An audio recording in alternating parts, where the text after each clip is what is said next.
الحمد لله رب العالمين، والصلاة والسلام على إمام الموحدين وعلى آله وصحبه أجمعين. أما بعد، السلام عليكم ورحمة الله وبركاته. بإذن الله سبحانه وتعالى این حلقه 58 از آموزش توحید است و ان شاء الله سبحانه و تعالی در این حلقه به شما یک چند مسائلی که تعلق به توحید ربوبیت است بیان خواهیم کرد. موضوع اولی ما این است که وجه داخل شوی قضا و قدر به ربوبیت، اگر به دیگر عباره بگوییم القضاء و القدر، چگونه به توحید ربوبیت داخل می شوند و از کدام جهت در توحید ربوبیت ما بیان کردیم که القضاء و القدر این یکی از رکنهای هفتگانه ربوبیت است. بله، ربوبیت به خودش 7 رکن دارد و چهارمین رکنش ایمان آوردن به قضا و قدر است، یعنی توحید در قضا و در قدر. بارک الله فیکم. باید بدانیم که قضاء الله و قدر الله، قضاء الله و قدر الله، القضاء و القدر، این هر دو فعل الله سبحانه و تعالی، حکم الله است، تقدیر الله است و اراده الله است و خلق الله است. و این فعل های ذکر شده همه اش باز می گردد بر ربوبیت الله سبحانه و تعالی که قائم به الله است عز و جل. پس القضاء و القدر این صفت فعلی الله سبحانه و تعالی هست که در درون ربوبیت است. زیرا ما گفتیم ربوبیت این از همه بزرگترین و خاصترین صفت الله هست که در درونش تمامی فعلهای الله، افعالهای الله را جمع کرده است و در بر می گیرد. از همین جهت القضاء و القدر هم از توحید ربوبیت است. و باید بدانیم که مراتب قدر 4 است. همین قدر، القدر 4 مرتبه دارد که مرتبه اول علم الله، کتابت الله، مشیت الله و خلق کردن است. یعنی اول الله، به الله اثبات میکنیم که الله علم داشت و علم کسی مانند علم الله نیست. الله هر چیزی که شد و می شود و نشده است و آینده می شود همه چیز را می داند و چی می شود و چی نمی شود می داند. و الله همین را نوشته کرد، الکتابه نوشته کرد، به امر الله قلم نوشت. الله به قلم امر کرد که اکتب مقادر الاخلاق. بعد از نوشته شدن همه این حرکت ها و حالت ها در زیر مشیت و اراده الله هست و الله بعد از این خلق کرد.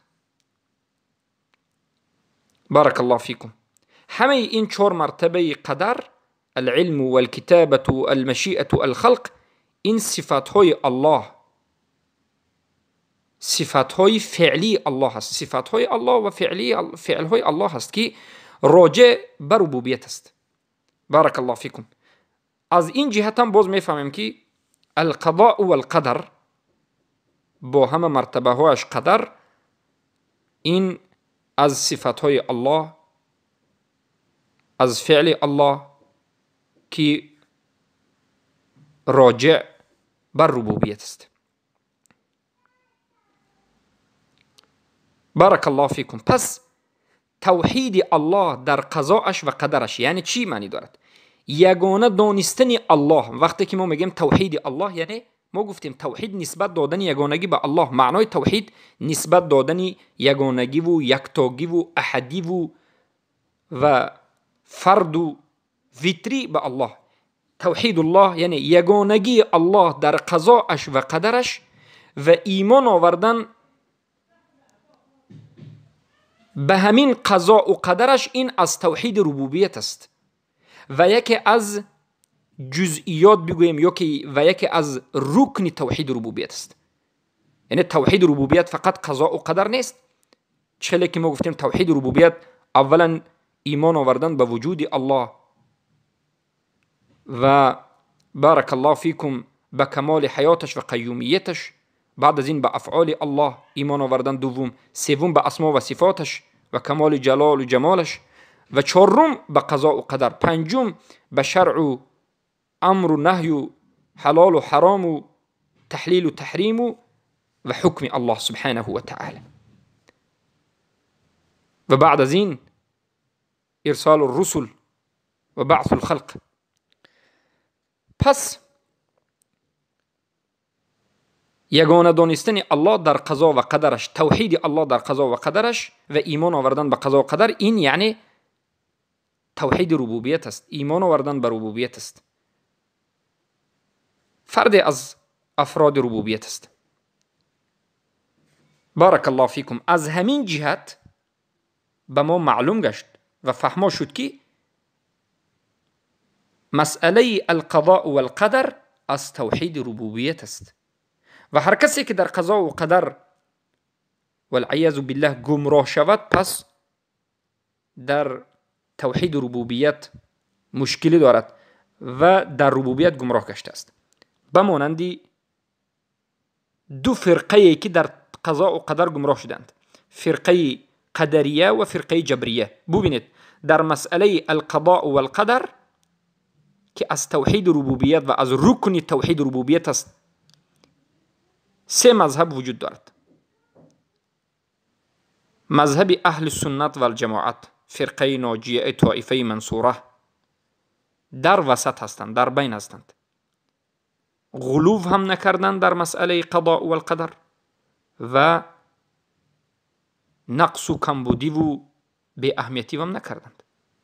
هر آن چیزی که الله و رسول ذکر کردند، گفتند اهل سنت در جماعت گفتند القضاء و القدر این از صفتهای فعلی الله است، از توحید ربوبیت است، ایمان می‌آوریم، قبول میکنیم و الله سبحانه و تعالی در قضا و قدرش یگانه میشناسیم و میگوییم که الله همه چیز را میداند و همه چیز را الله خلق کرده است و همه چیز که میشود و حرکت میکند به مشیت و اراده الله است و همین چیزهای شونده را الله نوشته است و الله به انسان اختیار هم داده است.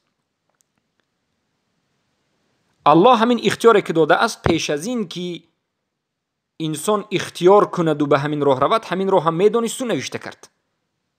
مثلا من یک راهی را به خودم انتخاب میکنم، میگویم به این راهی که به طرف راست است به همین راه میروم، اختیار کردم.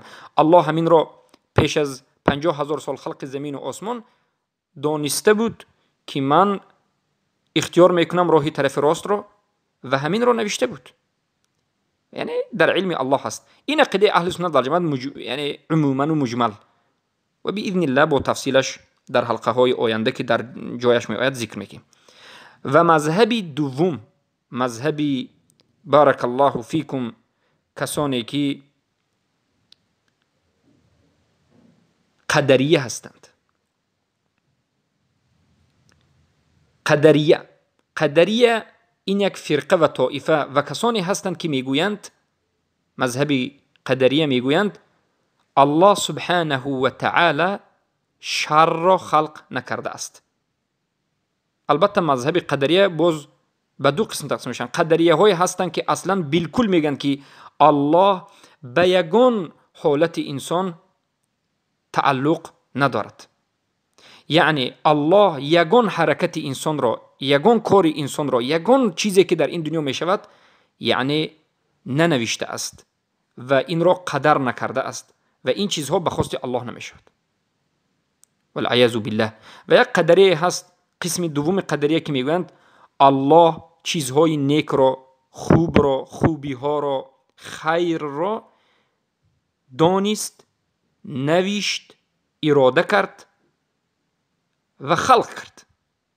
اما شر را، بدی را الله والعیاذ بالله ندانست، ننوشت، نخواست و خلق نکرد. ما در حلقه گذشته گفتیم در این دنیا بدی که هست الله خلق کرده است.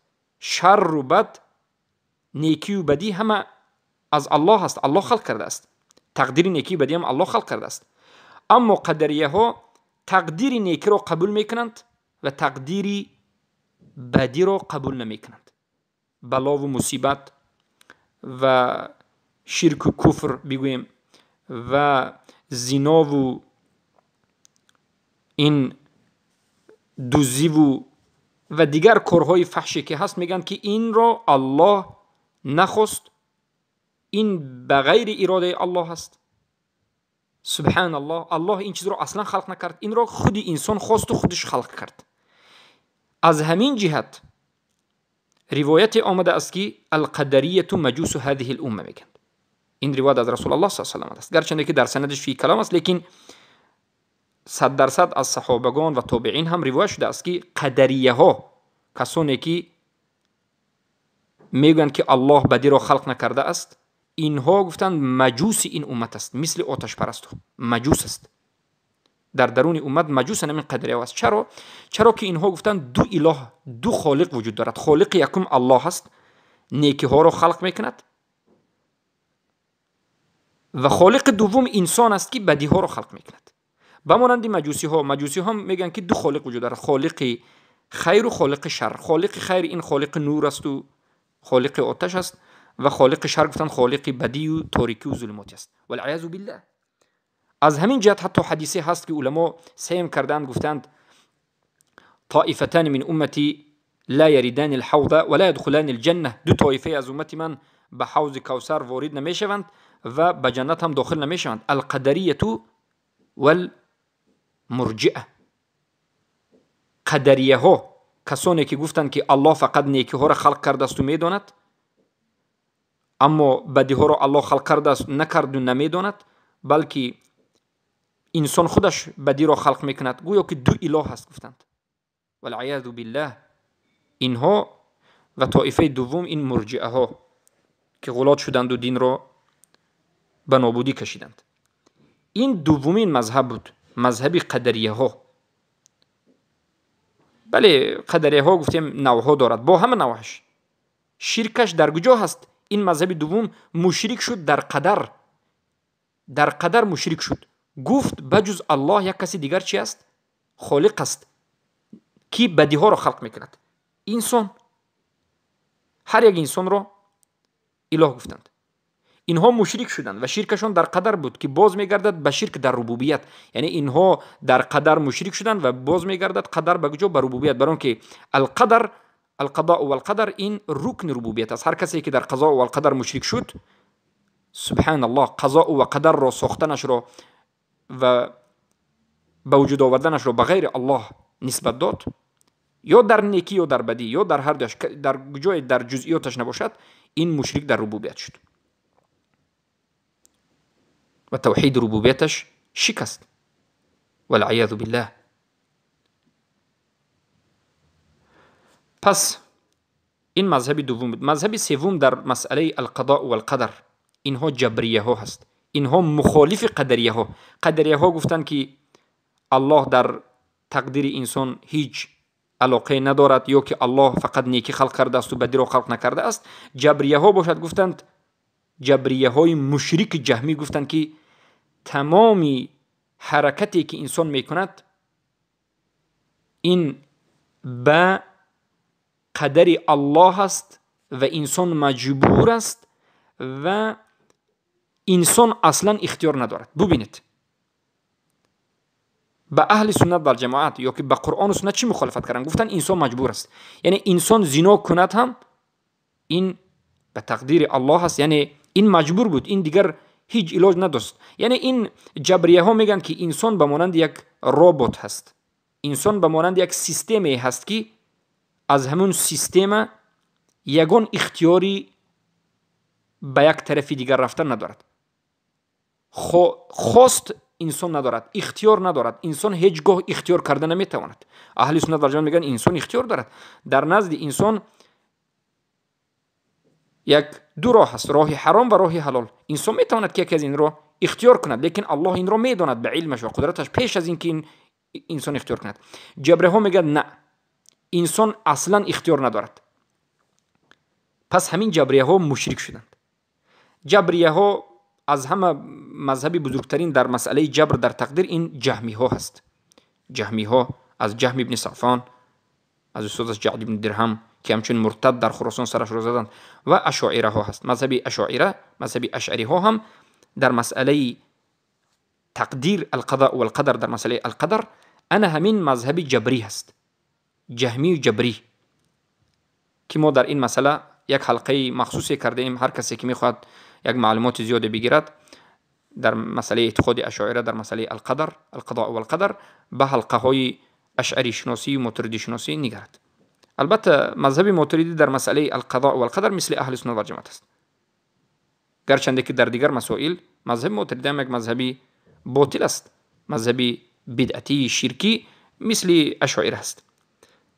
پس جبریه ها در این امت اینها معطله ها هستند که معطله چی را تعطیل کردن؟ یعنی ترک کننده های شریعت الله هستند، ترک کنندگان امر الله هستند، ترک کنندگان اطاعت نهی الله هستند. یعنی اینها نماز نمیخوانند، میگن که در تقدیرم همین است، تماما این خواست الله هست میگن. یعنی اینها وقتی که این سخن را گفتند شریعت را بالکل انکار کردند. یعنی وقتی که میگید که من مشرک شدنم، من بیدین شدنم، من عمل نکردنم، من زنا و والعیاذ بالله تمام این عملهای حرام را بجا آوردنم، این 100% خواست الله هست، من مجبورم، دیگر علاج ندارم. وقتی که میگوید شریعت الله که الله کنید نکنید، حرام حلال گفته است، این چی لازم است؟ تکلیف طلب که الله از ما کرده است چی لازم است؟ والعیاذ بالله. یعنی سخن جبریه ها این انکار شریعت شد، جبریه های مشرکه. و الله سبحانه و تعالی البته از همچنین انسان ها خبر داده بود، برای اینکه این چنین انسان ها وجود داشتند، کسانی که سبحان الله اسباب و تأثیر را در فعل های بندگان انکار میکردند، که الله سبحانه و تعالی در سوره الانعام 148 میگه اعوذ بالله من الشیطان الرجیم سیقول الذين اشركوا لو شاء الله ما اشركنا. زود است که آنانی که شرک را انجام داده اند میگویند که اگر الله میخواست ما شرک را انجام نمیدادیم، مشرک نمیشدیم. پس الله خواست که ما مشرک شویم، ما مشرک شدیم. پس مشرک شدن ما هیچ گناه نیست، برای اینکه مشرک شدن ما رو الله خواست. عقیده جبری ها، جهمی ها، اشاعره ها همین است. ولا آباؤنا ولا حرمنا من شيء.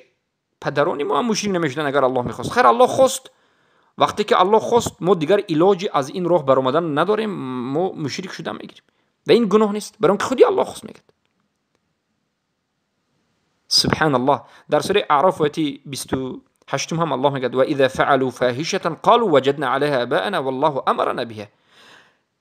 مشرکان همین خیلی انسان هایی هستند که ایده از انسان ها همین چنین هستند که میگن زمانی که یک عملی فاحشه را انجام دادند، فاذا فعلوا فاحشه، زمانی که فعل فاحشه را انجام دادند، میگویند که ما پدران خود، گذشتگان خود را، اجداد خود را همچنین یافته بودیم که این عملی فاحشه را انجام میدادند. یعنی پدر ما، بزرگان ما، گذشته های ما را همین عملی فاحشه را انجام میدادند، ما هم انجام میدیم. چرا؟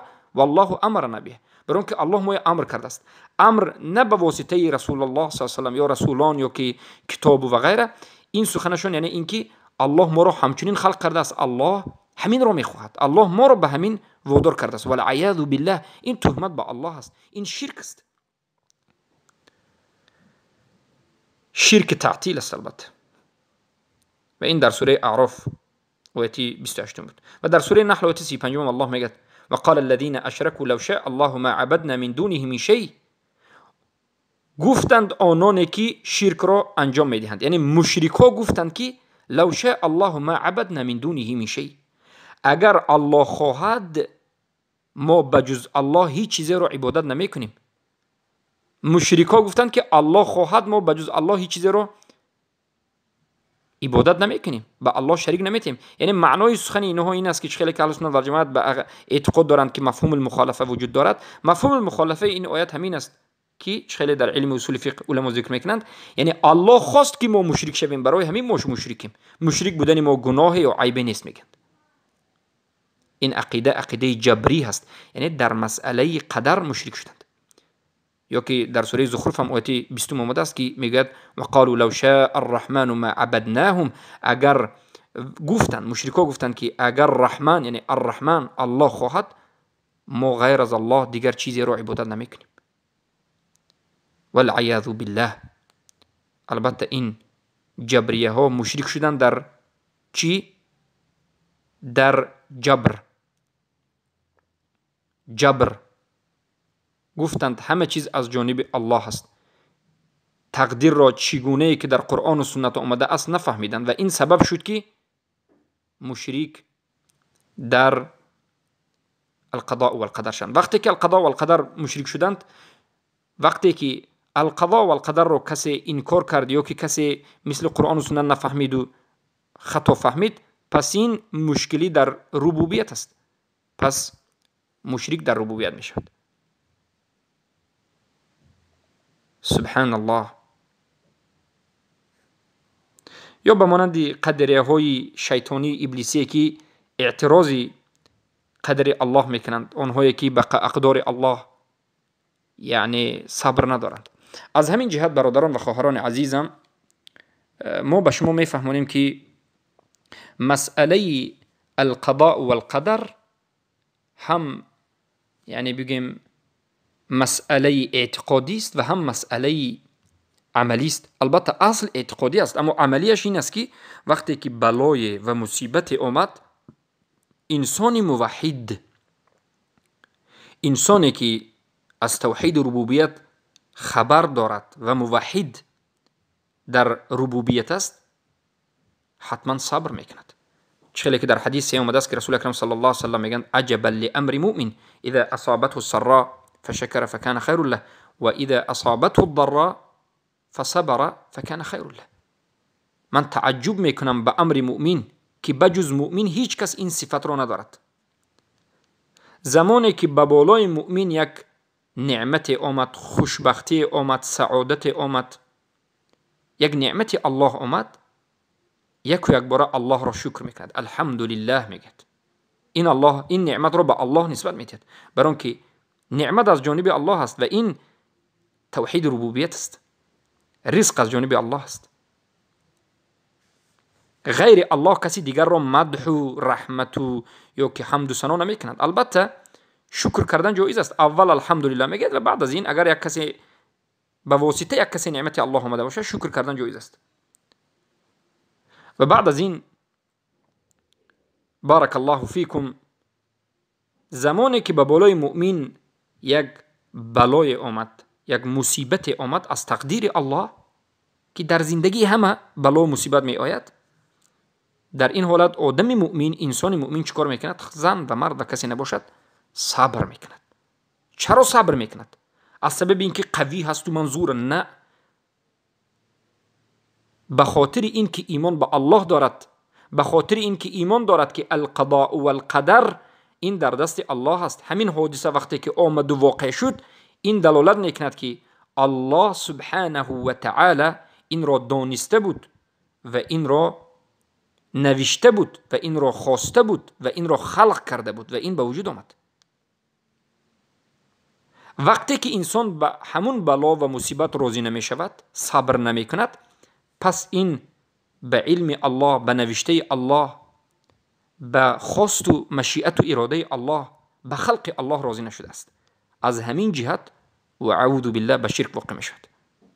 اما صبر کدام وقت انجام می شود؟ در اولی بلا، وقتی که بلا آمد یک بار انسان باید صبر کرد، در همین اولیش است. علما میگن، شیخ الاسلام ابن تیمیه در اقتضاء الصراط المستقیم گفتن الصبر عند صدمه الاولى، صبر در ضربه اول است. صبر در اولین حالتی که به بالای انسان بلا و مصیبت میاد، در همون اولین دقیقه است. وقتی که اومد انا لله و انا الیه راجعون میگید و صبر میکنید، به الله نسبت میدید.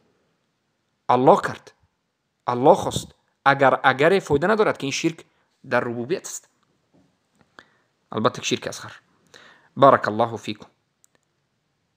پس ما باید همچنین به مسئله القضاء و القدر نظر کنیم که این رکن ربوبیت است، رکن توحید ربوبیت است.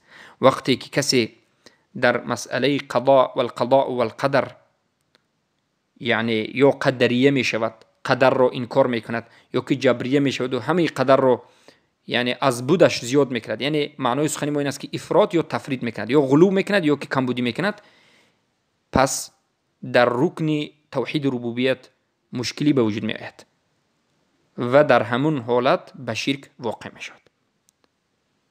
بارک الله فیکم.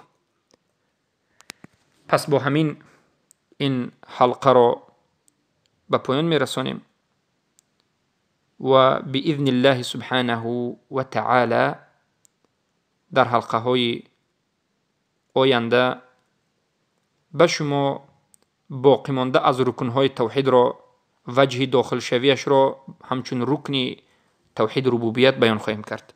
السلام علیکم و رحمت الله و برکاته. اللهم علمنا مما ينفعنا وينفعنا مما علمتنا انك انت العليم الحكيم.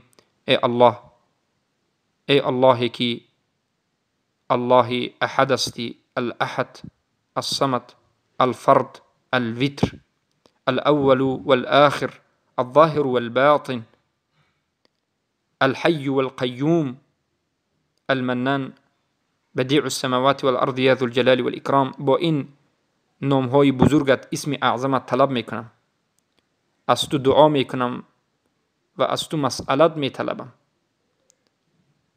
که این درس های مبارکه ما را درس های بردوام گردانی، این درس ها را سبب نجات امت گردانی و این درس ها را درس های تأثیر بخش، درس های دیگرگون کننده و درس های متحول از باطل به حق گردانی.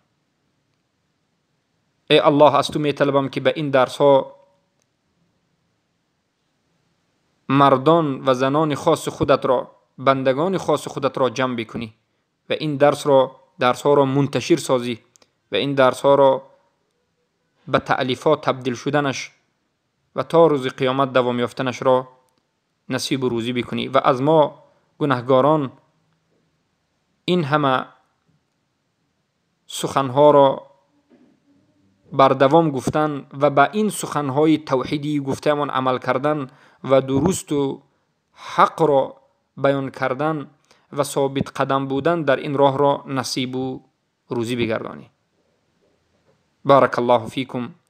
ای الله هر برادر و خواهری که این درس ها را می شنود، گوش می کند، می آموزد، می نویسد، پهن می کند و منتشر می سازد، اولا هدایت کامل را نصیبشان بکنی، اونها را از جمله موحدین بکنی. ای الله اونها را نصرت بدهی و جمله این چنین برادران و خواهران را که بینهایت احتیاج داریم زیاد بکنی برحمتک یا ارحم الراحمین. آمین.